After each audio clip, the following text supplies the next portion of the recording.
Allô? Oui, ça va et toi? Eh ben oui, je dois faire un film pour jeudi. Moi, tu sais, je sais pas faire. Qu'importe. Je trouve que c'est encore pire, tu vois.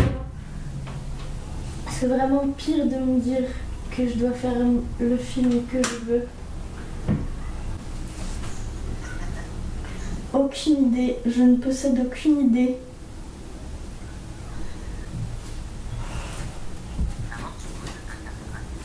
Ben là, j'ai posé ma caméra et je fais du piano.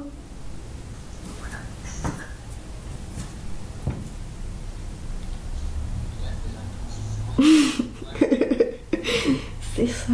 Ce film, vous voyez, c'est des mois qu'il faut pour le faire. Ça se fait pas en 3 jours. L'histoire du crabe? Ouais, tu sais, le mec qui doit peindre Ah ouais! faire le plus beau film possible. Pendant des mois, t'as pas travaillé. J'avoue, c'est une bonne idée cette histoire. Je pourrais dire que ça fait 10 ans que j'y travaille, ce film.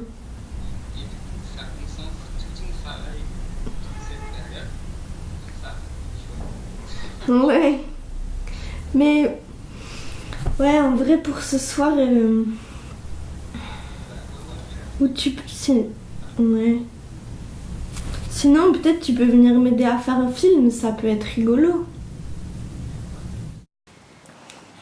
Tu fais pas la maline avec la caméra. Non, je fais Je pas sens la bien que ça te maline. gêne. Je dois faire un film, Bernard. Ouais. T'as arrivé à écouter ce qu'on disait de génial? Non, parce que l'ordinateur, il refuse de lire la carte SD. Ah merde. C'est quoi déjà que tu dois faire? Un film. Et c'est quoi qu'on a dit? Que je devais faire un film qui parle du fait que je dois faire un film pour jeudi. Non, c'est pas ça. Oui, c'est ça. Tu dois faire un film pour jeudi et t'es censé le... Enfin, tu l'as... tu l'as perfectionné. Mais j'y travaille depuis mois des années avec même. acharnement. Seulement, il y a un conte... C'était qu'il y a un conte chinois où il y a un mec qui doit faire un crabe, l'empereur qui demande de faire un crabe. Et... le plus beau crabe du monde. Du coup, il demande à ce dessinateur, qui lui demande 12 serviteurs et 5 ans. Au bout de 5 ans, il n'a pas fait le crabe. Donc toi, déjà, je dis, ça va, t'es tranquille. Parce que ce qui joue en ta faveur, c'est que le roi, il lui a pas tranché la tête. Le dessinateur, il est allé le voir au bout de 5 ans, et il lui a dit, il me faut 5 ans de plus avec les 12 serviteurs. Et il faisait rien de sa journée. Et du coup, au bout de 10 ans, il a pris un pinceau et il a fait le plus beau crabe du monde qui a jamais été réalisé. Et c'est pour ça que nous, là, on s'y prend au dernier moment pour que ce soit le plus beau film jamais. Peut-être même la fenêtre, c'était le début du film. C'est ça. peut-être Genre qu'on on a- travaillait au On a film. eu tendance à attendre depuis très longtemps. Ouais. Je vais prendre des verres. J'ai racheté des nouveaux verres à vin. Tu dis ça avec un ton cinématographique. Ouais. C'est quoi, c'est ça là? Ouais, et l'autre peut-être qui sèche. Ah non, prends le Graal, ouais. Ouais, le Graal, c'est bien.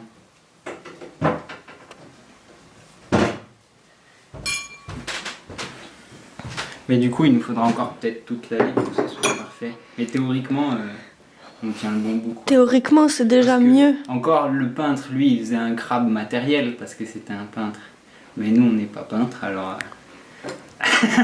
Ouais, mais on doit faire un film et c'est matériel. Enfin, je dois faire un film. Oui.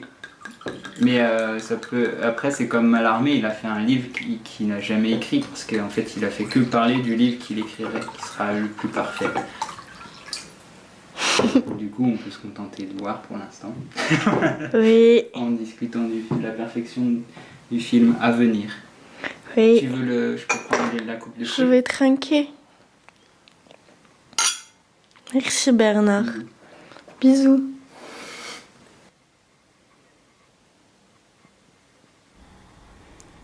C'est le matin. C'est comme 2 et 2, sauf le matin il tergiverse. J'entends les oiseaux toujours le matin. c'est comme ça. Ils viennent, mangent les boules de graisse et de graines. Avant, ils avaient peur. À peine je bougeais, ils partaient loin. Maintenant, ça va. Ils se sont calmés. C'est dur le matin. Quand on se lève, on sait que ça sera toujours pareil, que dès demain, il faudra recommencer. Je pense à la montagne qui se tient derrière la fenêtre, derrière ma tête. J'en imagine les détails, les aspérités. C'est toujours trop difficile. C'est toujours complètement faux. Comme s'il m'était impossible de la connaître un peu, comme si beaucoup de choses étaient impossibles. Après, je passe devant la radio pour aller à la cuisine, je l'allume, je fais du café. Sur ce qu'on détecte de cette manière. Mais il est important, effectivement, de pouvoir se rendre compte que la population carcérale a changé. Donc, plutôt des établissements dédiés que un régime de détention qui penche au sein des prisons existantes. -1, -3, pas pour ce type d'administration. Je veux vous dire, si jamais on ne donne pas, en tout cas, si on ne considère pas les revendications des personnels pénitentiaires, je vous le dis, les détenus auront gagné. Parce que vous avez remarqué qu'il y a une recrudescence des mutineries, qu'il y a une recrudescence des agressions pendant ce mouvement. Ils savent très bien, les détenus, comment utiliser ce qui se passe en ce moment. Donc si demain, on abandonne les personnels pénitentiaires, les détenus les plus radicalisés auront gagné. Moi, je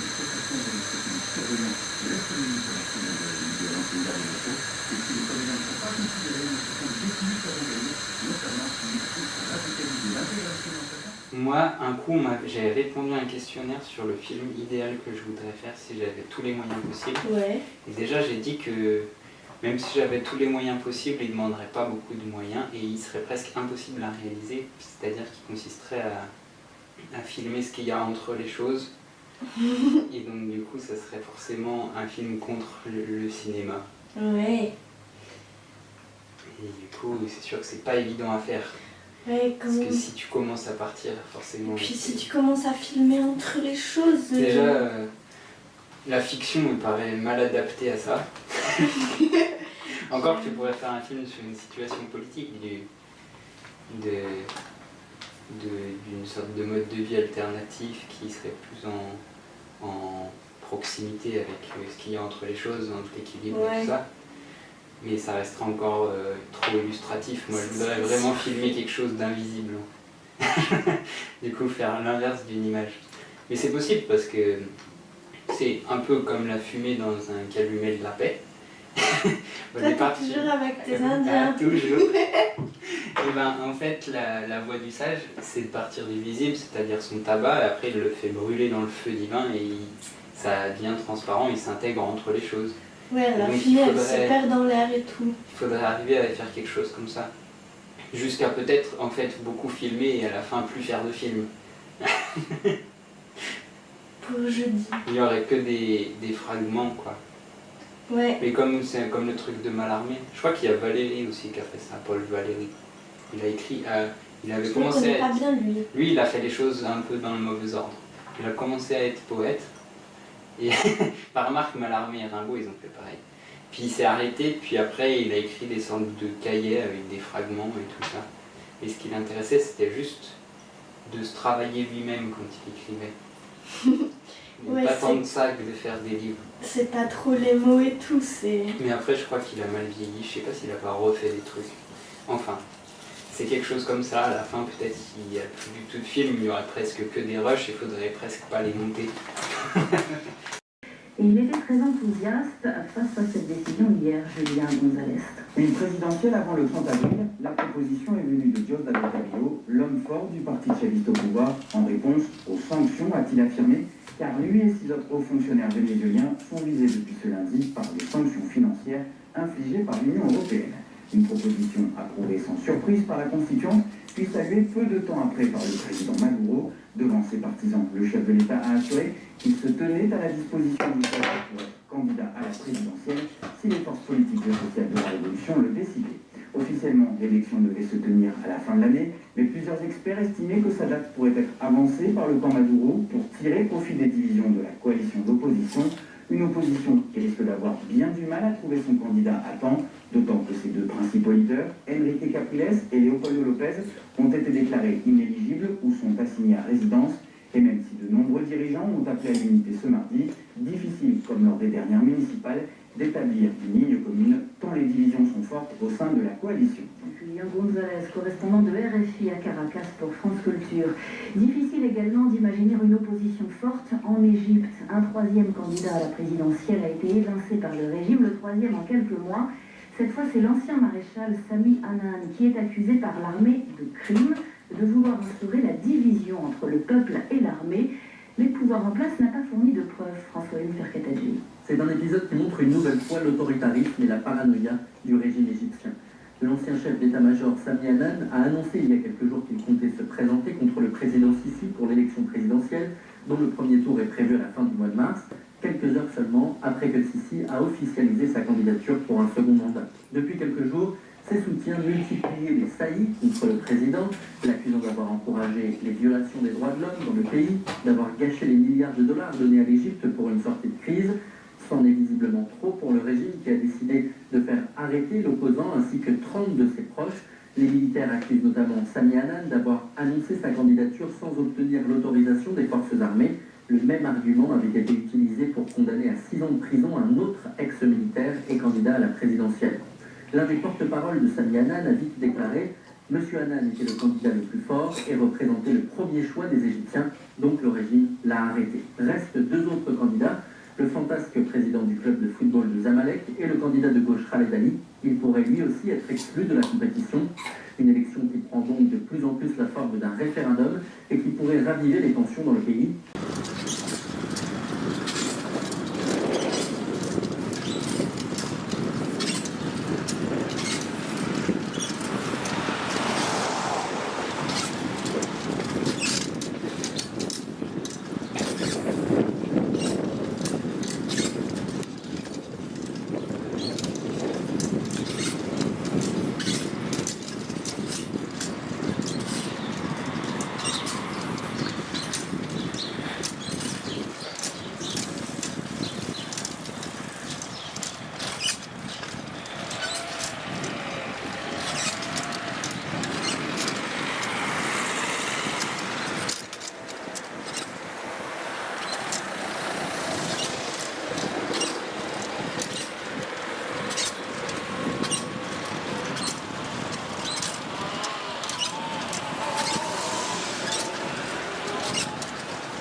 Que j'avais genre 6 ou 7 ans, je voulais être chanteuse et je voulais faire du piano pour être chanteuse. Et non.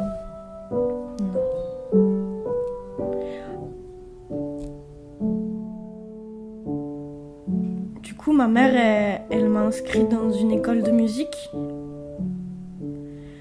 Mais il fallait faire au moins 1 an de solfège avant de pouvoir faire d'un instrument. J'ai commencé le solfège, mais c'était trop l'école. C'était trop comme être assis à une table et recopier. Alors ça m'intéressait moyennement. Moi je faisais souvent des petits dessins. dans la marge. Les notes, par exemple, des fois, je dessinais des fleurs autour. Et au bout de vraiment pas longtemps, disons quelques semaines, la prof de solfège, elle a dit à ma mère qu'il fallait m'inscrire au cours de dessin parce que la musique c'était pas pour moi, ça m'intéressait pas. Enfin elle avait l'impression quoi que ça m'intéressait pas. Alors ma mère elle m'a inscrit à des cours de dessin et en fait il s'est révélé que j'étais assez forte et j'aimais bien faire du dessin.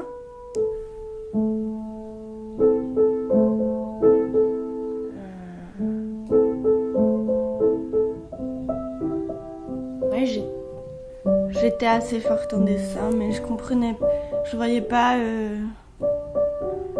Après, j'ai pas compris pourquoi en fait je devais arrêter la musique et faire du dessin. Parce qu'en fait, j'aurais très bien pu faire les deux tout à fait. C'était pas incompatible quoi. Et plein de fois après ça, on m'a dit que j'avais pas trop le rythme, quoi, que c'était pas mon point fort. Alors j'avais un peu abandonné quoi cette idée de musique. Puis en fait, il y a pas très longtemps, quelques mois, il y a quelqu'un qui a mis son piano chez moi. Parce qu'en fait, le piano, il était dans un hall d'immeuble parce que plus personne en voulait, que lui, il pouvait pas le mettre chez lui. Du coup, il m'a prêté son piano, quoi, le temps qu'il ait un endroit pour le mettre. Et au début, j'étais pas du tout d'accord. Pas du tout d'accord. Ouais, je voyais pas l'intérêt parce que moi, la musique, c'était pas fait pour moi et un piano, qu'est-ce que j'allais bien pouvoir en faire, quoi. Mais en fait, au bout de quelques temps, je me suis quand même dit que c'était l'occasion. Puis que ça allait pas être pour toute la vie parce qu'à un moment donné, il va le récupérer, son piano. Alors que je pouvais essayer d'apprendre un petit peu à faire du piano.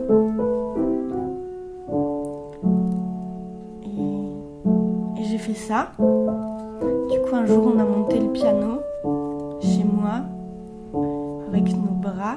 On avait fait un apéro. Et depuis, j'en fais tous les jours un petit peu. Et c'est pas facile parce que j'ai pas du tout de connaissance musicale. Je peux pas lire une partition ou même si on me dit les notes, je sais jamais comment les faire. Mais en fait, j'arrive quand même à faire des choses quoi et même si c'est pas forcément de la grande musique, ça permet de bien rigoler.